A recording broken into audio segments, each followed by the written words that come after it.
तो हेलो दोस्तों, तो शुरू हो जाओ इंटरेस्टिंग वे में कार्टून के साथ क्वेश्चन को प्रैक्टिस करने के लिए। अगर आप इस चैनल पर नए हो तो चैनल को सब्सक्राइब कर लो। शुरू करते हैं पहले वीडियो से। 2 स्मॉल पिज़्ज़ा ज़्यादा है या 1 लार्ज पिज़्ज़ा? आज सोनू का बर्थडे है। उसकी बहन रिया ने 1 लार्ज पिज़्ज़ा ऑर्डर किया है, लेकिन पिज़्ज़ा डिलीवरी ने लार्ज पिज़्ज़ा के बजाय 2 स्मॉल पिज़्ज़ा लाए हैं। लार्ज पिज़्ज़ा का डायमीटर होता है 18 इंच और स्मॉल पिज़्ज़ा का 10 इंच। सोनू बड़ा खुश हो गया क्योंकि 10 + 10 20 जो 18 से बड़ा है। उसे लगा कि उसे ज़्यादा पिज़्ज़ा मिल गए, लेकिन रिया ने एरिया वाला चैप्टर ध्यान से पढ़ा था तो उसे पता था कि सर्कल के एरिया का फार्मूला होता है πr²। तो 10 इंच वाले पिज़्ज़े का एरिया हो जाएगा आपका पाई गुना r का स्क्वायर, यानी पाई गुना 25। तो 2 पिज़्ज़े का एरिया हो जाएगा पाई गुना 50।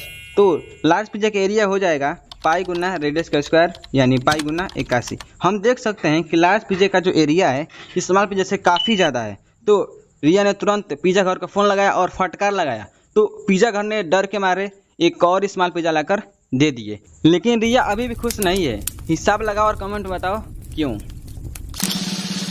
आज रोहन का बर्थडे है और उसकी बहन पिंकी ने उसे एक मैजिकल बॉक्स गिफ्ट में दिया है और उसने उसमें 2 रुपये डाला और बताया कि ये पैसा डेली डबल होता रहेगा।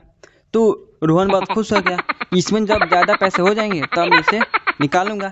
लेकिन पिंकी ने उसे एक शर्त बताई, तुम ये पैसा तभी निकाल सकते हो जब पूरे पैसे के लास्ट में 0 हो, जैसे 10 20 30 इस प्रकार से। तो रोहन ने उस बॉक्स को अपने भाई सोहन को रखने के लिए दे दिए और डेली उससे पूछता कि अभी पैसे निकालने लायक हुए कि नहीं हुए। सोहन डेली बोलता अभी तो नहीं हुए।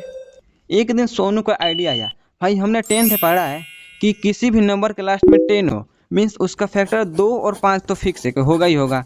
हम देख रहे हैं इसमें सिर्फ 2 ही फैक्टर हो रहा है, 5 तो है ही नहीं, मीन्स ये तो कभी 0 होगा ही नहीं।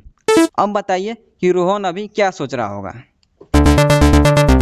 क्या हम इस स्टोन का वॉल्यूम निकाल सकते हैं? कैसे, चलिए देखते हैं। पहले क्या करेंगे, एक पानी से भरा हुआ कंटेनर लेंगे, उसको एक खाली कंटेनर में रख देंगे। फिर जिसका वॉल्यूम निकालना है या हम लोग को स्टोन का निकालना है तो स्टोन को उसमें डालेंगे। फिर जो हम लोग का एक्स्ट्रा वाटर उस भरे हुए कंटेनर से बाहर आएगा, फिर उसको एक्स्ट्रा वाटर को हम लोग क्या करेंगे, माप लेंगे किसी भी मेथड से, और जो उस एक्स्ट्रा वाटर का वॉल्यूम होगा वह स्टोन के वॉल्यूम के इक्वल होगा। फाइनली हम लोगों ने स्टोन का वॉल्यूम निकाल लिया। क्या सरफेस एरिया इस्तेमाल करके तुम अपने बालों की संख्या निकाल सकते हो? एक बार क्या हुआ, रोहन अपना बाल कटवा के आया और उसे एक आइडिया आया। उसने अपनी बहन पिंकी को उसके बालों की संख्या निकालने को बोला। तो पिंकी ने उसके सर को एक हेमिस्फीयर जैसा माना और टेप की मदद से उसका सरकमफ्रेंस निकाला, जो कि आया 44 सेंटीमीटर, जो कि सरकमफ्रेंस का फार्मूला होता है 2πr। यहाँ से आपका r हो जाएगा 44/2π, जो कि आएगा आपका 7 centimetre. Surface area of sphere होता है 4πr²। हेमिस्फीयर का हो जाएगा आपका 2πr²। यहाँ से आपका हेमिस्फीयर का आ जाएगा 308 सेंटीमीटर स्क्वायर। उसने क्या किया, रोहन के सिर पर 1 सेंटीमीटर का एक स्क्वायर बनाया और उसने बालों की संख्या काउंट की, जो कि आया 150। तो टोटल नंबर ऑफ हेयर होगा आपका 150 × 308, जो कि आपका आएगा 46,200। क्या पिंकी के आइडिया से तुम और कोई चीज़ निकाल सकते हो? अगर हाँ तो कमेंट में ज़रूर बताओ। आज अमन के चाचा की बेटी पलक का आज बर्थडे है और अमन आया है बाजार बर्थडे का सामान लेने। उसने मिठाई, प्लेट और गुब्बारे तो ले लिए, लेकिन मोमबत्ती लेते वक्त उसे याद नहीं कि पलक कितने साल की है। उसने अपने चाचा से पूछा, लेकिन चाचा जी हर सवाल का जवाब घुमा फेंक देते हैं। उसने बताया कि मेरी उम्र पलक की उम्र से 9 गुनी है और 3 साल बाद ये 5 गुनी हो जाएगी। चाचा जी को लगा कि अमन परेशान होकर मुझसे ही पूछेगा, लेकिन अमन के लिए इतनी इन्फॉर्मेशन काफ़ी थी।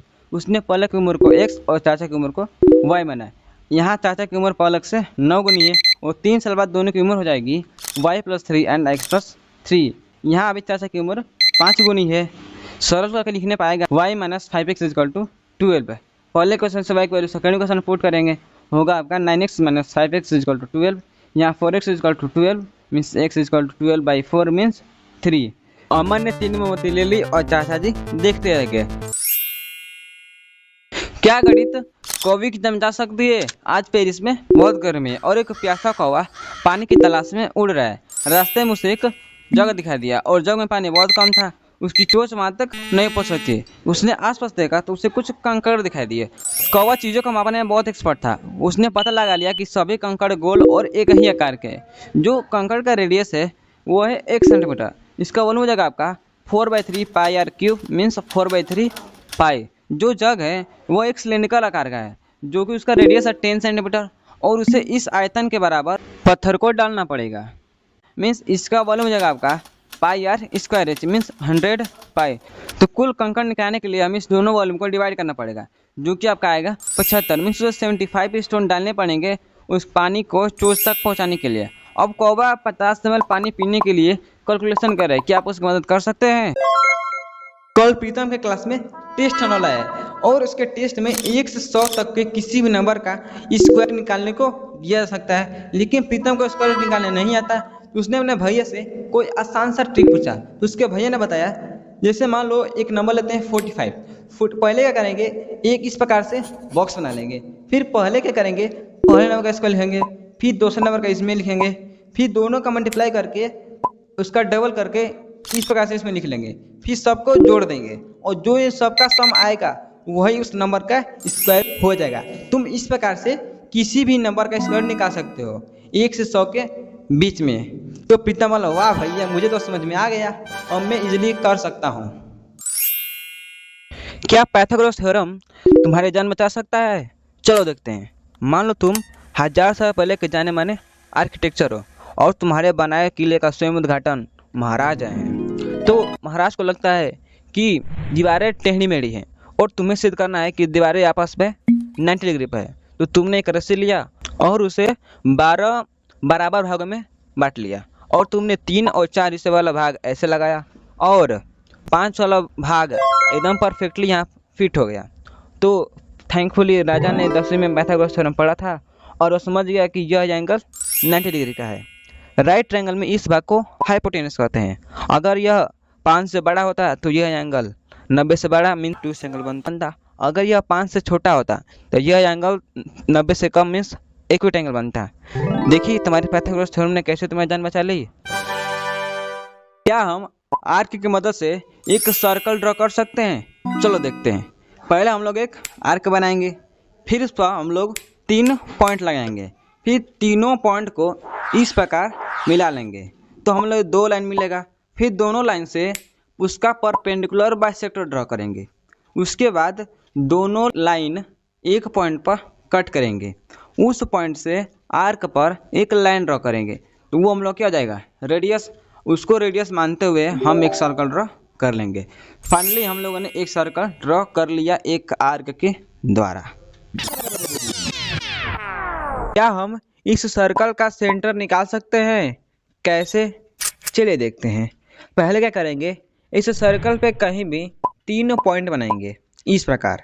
फिर तीनों पॉइंट को इस प्रकार से मिला लेंगे। मिलाने के बाद 2 लाइन्स मिलेंगी। दोनों लाइन पे उसका परपेंडिकुलर बाइसेक्टर ड्रॉ करेंगे। फिर उसके बाद दोनों लाइन एक पॉइंट पर कट करेंगे और जहाँ कट करेंगी वही अब क्या हो जाएगा सर्कल का सेंटर। तो दोस्तों अगर आपको ये वीडियो अच्छा लगा तो चैनल को सब्सक्राइब जरूर कर लेना क्योंकि मैं इस प्रकार के वीडियो बनाता रहता हूँ। तो मिलते हैं नेक्स्ट वीडियो में, तब तक के लिए थैंक यू।